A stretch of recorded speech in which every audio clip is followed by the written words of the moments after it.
Namaste. In this chapter, we shall be discussing about what do you mean by financial market. So, financial markets essentially are the ones which connect the investors and the business organizations. So, we shall be discussing about how do these financial markets connect the investors and the industrial segment, thereby good return on investment is ensured to the investors. Now, financial market, like any other market, is a market where the investors of funds and the business organizations meet each other. The next is, we are going to discuss about in any economic system, there are two segments. Broadly, there are two segments. One is household and the other one is business firms. The households are the income earners who have their surplus funds to invest in some project by which they get good return on investment. On the other hand, the other segment is business firm who are constantly in need of money for their projects. Now, the households on one side, the business firms on the other side, not knowing each other and do not know how to channelize the funds. Here come the financial markets who do the job of financial intermediation. Financial intermediation is the connectivity between the industrial organizations and the households. Now, what they do is they perform a function called as allocative function. What do you mean by allocative function? Allocating the surplus funds generated by the household to the business organizations. By proper allocative function, the benefits are drawn by both business organizations and the households. The households get higher return on investment and the business organizations get the funds properly. And how do these funds get allocated? The funds get allocated on a most priority basis, that is on the basis of highest productivity. So, financial markets perform what is called as allocative function. So, I repeat, in any economic system, there are two segments of population. One segment is called as households and the other segment is called as business firms. Households have surplus funds to invest to get good return on investment. The business firms, on the other hand, are in need of funds for their production process. The financial markets bring a link between the households and the business firms by performing a function called financial intermediation. Now, by proper financial intermediation, allocative function is being performed by the financial markets. What do you mean by allocative function? Allocating the funds in a proper manner. Now, what are the consequences of proper allocative function? The households who have limited surplus money will get good return on investment and the business organizations get funds allocated on a most priority basis. That is, the organizations which have highest productivity, the funds are getting allocated. Now, what are the functions performed by the economic system, the allocative function? Sorry, sir. Allocative function mudichittu na next class. Right. Continue.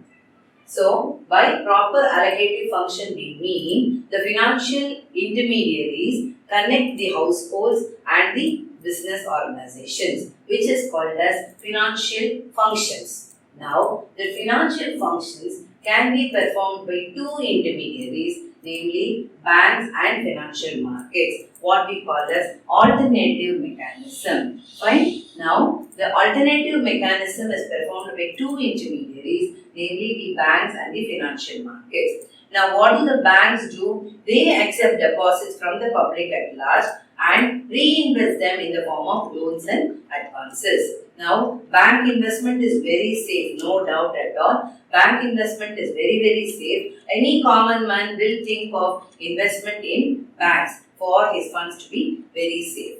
But the return on investment offered by the commercial banks will be a very moderate one which the household may not be satisfied. For every 1,000 rupees he invests, he will be getting somewhere around 5% or 5.5% return on investment, which may be very satisfactory for a common man who thinks safety of investments to be the first priority.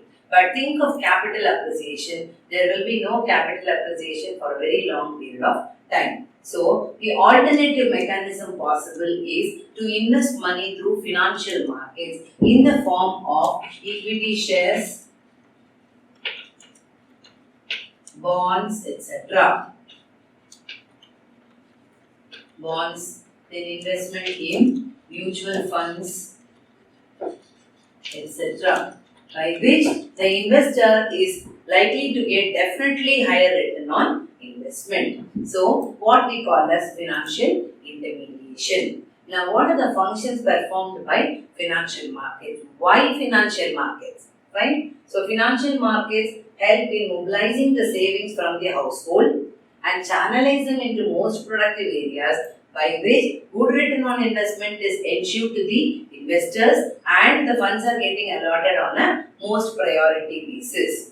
Number 2, now by proper intermediation, by proper financial intermediation, the financial market is able to channelize the funds from the households to the business firms, by which what happens, there is a price discovery. So the ideal investment gets good price for the investment in the form of return on investment. The next is providing liquidity to financial assets. Now, when the money is invested in the stock market, that is financial market, they are highly liquid securities. So, today you want money, you can as well sell your securities and get money, which is not possible in case of investments with commercial banks, etc. So, funds can be quickly converted into cash by investment in financial markets and reducing the cost of transactions. Since financial markets provide adequate advisory services, good guidance, etc., the investor is able to choose a proper investment area wherein his funds get invested. By which what happens, he going in search of people to provide advice, etc., the cost of transaction will increase. Now that will be minimized by the financial markets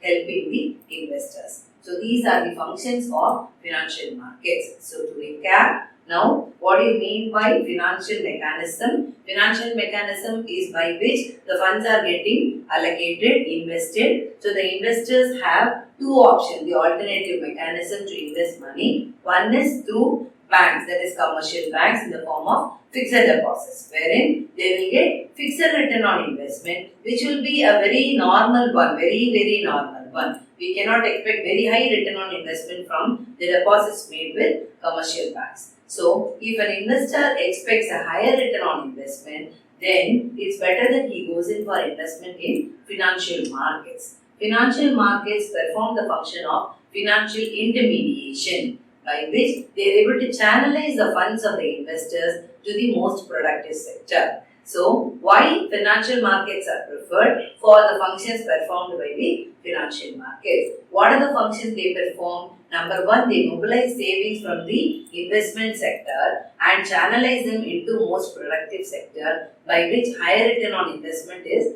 generated. The second one is, since the funds are getting properly allocated, they get a good price for the investment. Then, anytime the funds can be converted into cash, so that liquidity is provided in financial market securities. Also, since proper guidance is given by the financial markets, the investors' tension and stress of looking for proper investment avenues, making payment to brokers, commission agents are all reduced. Because of that, the cost of transaction is also reduced. Financial market can be broadly classified into two: money market and capital market.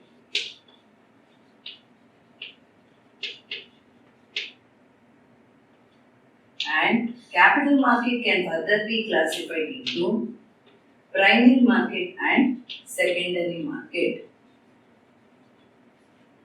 Now, money market is a market for short-term securities.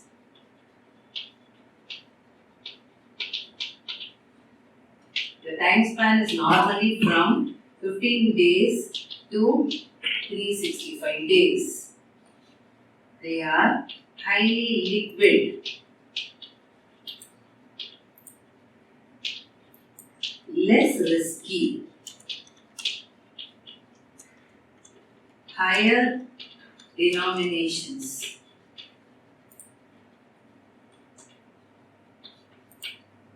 Investment will be made in the form of treasury bills, commercial paper, etc.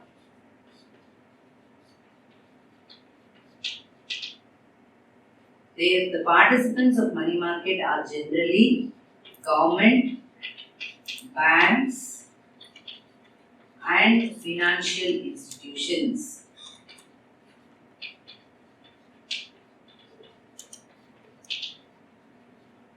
So, money market is a market for short-term securities. In money market, the securities dealt have a very short span of time. Sometimes some of the money market instruments are even for 1 hour. So, money market securities have a very short period of time. In general, the duration of money market instruments range between 15 days and 365 days. They do not cross 1 year time. And money market instruments are highly liquid. Anytime it can be converted into cash. Money market instruments, since they are very highly liquid and they are for short span of time, the risk factor involved in investing money in money market instruments is very less. The money market instruments always have higher denomination. Normally, they have a denomination of say 25,000 onwards. 25,000 onwards. So, it is not less. And money market instruments are generally in the form of treasury bills, commercial paper, certificate of deposit, etc. And the participants of money market instruments are government, banks, Reserve Bank of India and the other banks, then financial institutions also. Now, capital market is broadly classified into primary market and secondary market. About this, we shall deal little later. Now, let us go to instruments, money market instruments. So, now classification of financial markets we discussed. Now, we shall be going in for money market instruments. What are the instruments dealt in money market? Now, the first one we are going to discuss is about called treasury bills. Treasury bills are otherwise called as zero coupon bonds.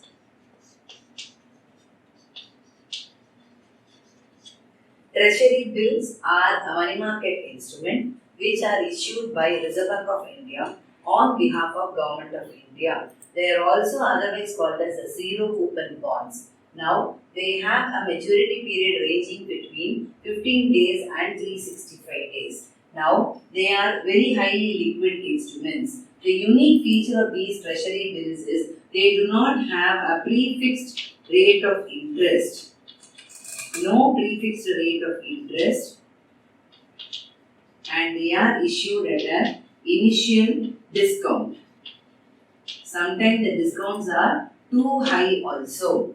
The difference between the issue price and the maturity value is the interest compounded annually. Fine, that is what is called as treasury bills. Now coming to next one is commercial paper. Commercial paper is a document issued by companies of high repute to meet out their short-term obligations. Now the companies prepare prospectus, issue prospectus and public subscribe for the shares. There is a time gap between the time when the prospectus is issued and the public subscribe for the shares. Now the in-between time, the funds required to meet out the other expenses, the company will go for issue of commercial paper. So, normally commercial paper is raised by companies of high repute and they are used as bridge financing.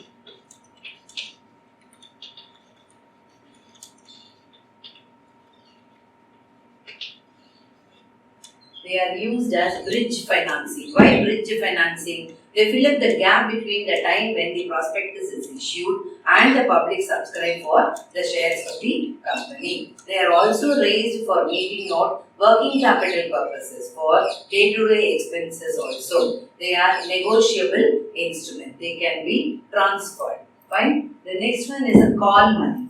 Now, call money is a money raised by the commercial banks to meet out their short-term financial requirements. This cash reserve ratio is the minimum amount of money which every commercial bank has to maintain with Reserve Bank of India. And Reserve Bank of India keeps increasing or decreasing this ratio depending upon the money circulation in the market. If the money circulation in the market is more, Reserve Bank of India will increase the cash reserve ratio, whereby commercial banks will have to deposit more money with Reserve Bank of India. Less money circulation will be there in the market. On the other hand, when money circulation in the market is very less, Reserve Bank of India will reduce the cash reserve ratio, by which more funds will be available with the banks to lend money in the form of loans, by which money circulation in the market will improve.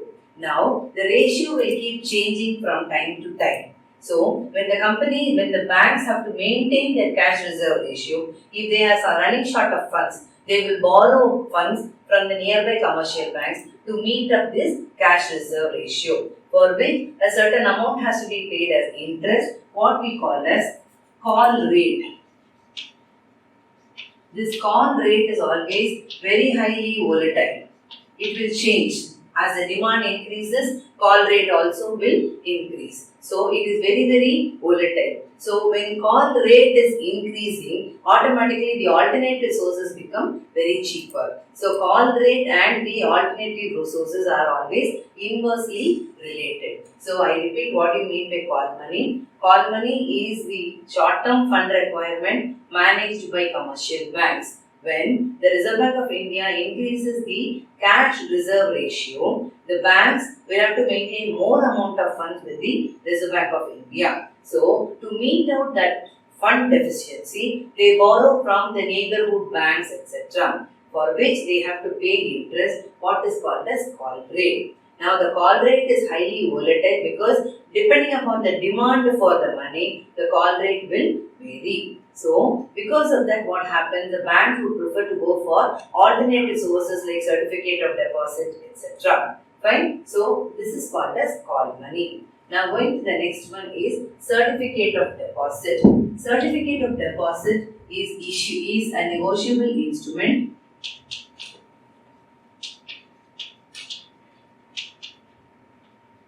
easily transferable.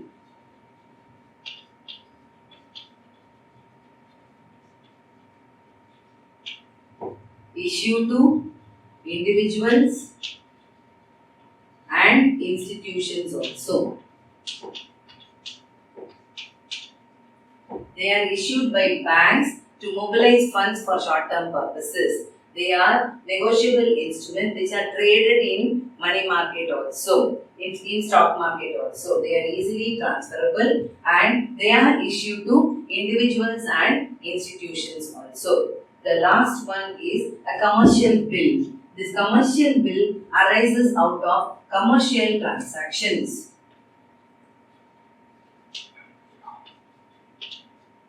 Commercial bill arises out of commercial transactions.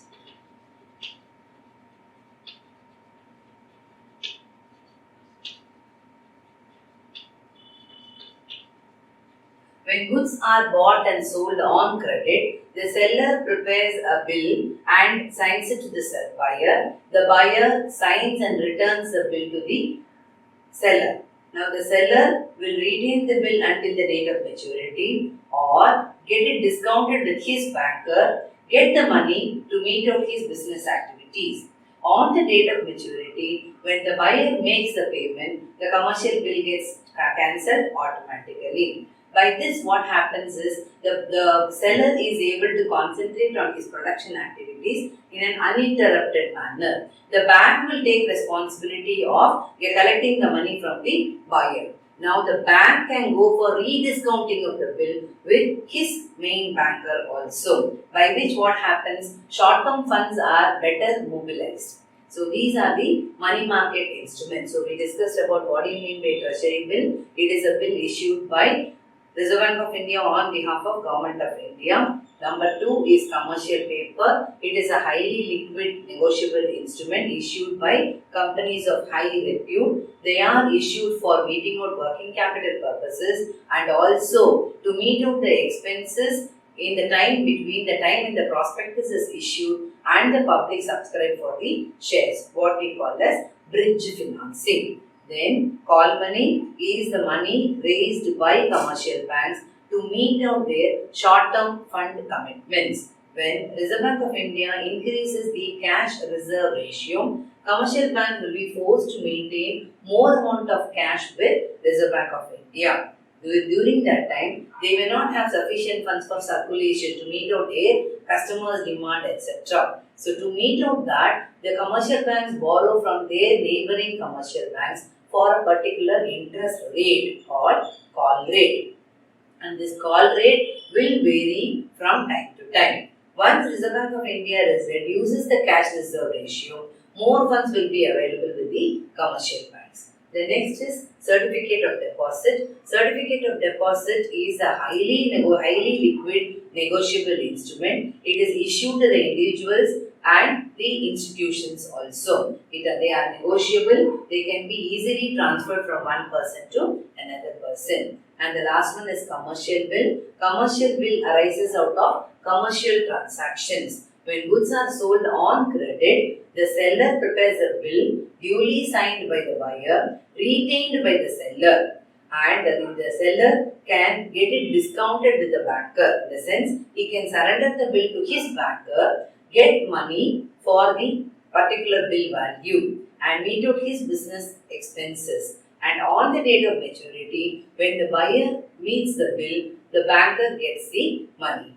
The banker also need not necessarily hold the bill until the date of maturity. He may get it rediscounted with his main banker also, by which funds are getting moved from one to another one. Funds are easily available. Namaste.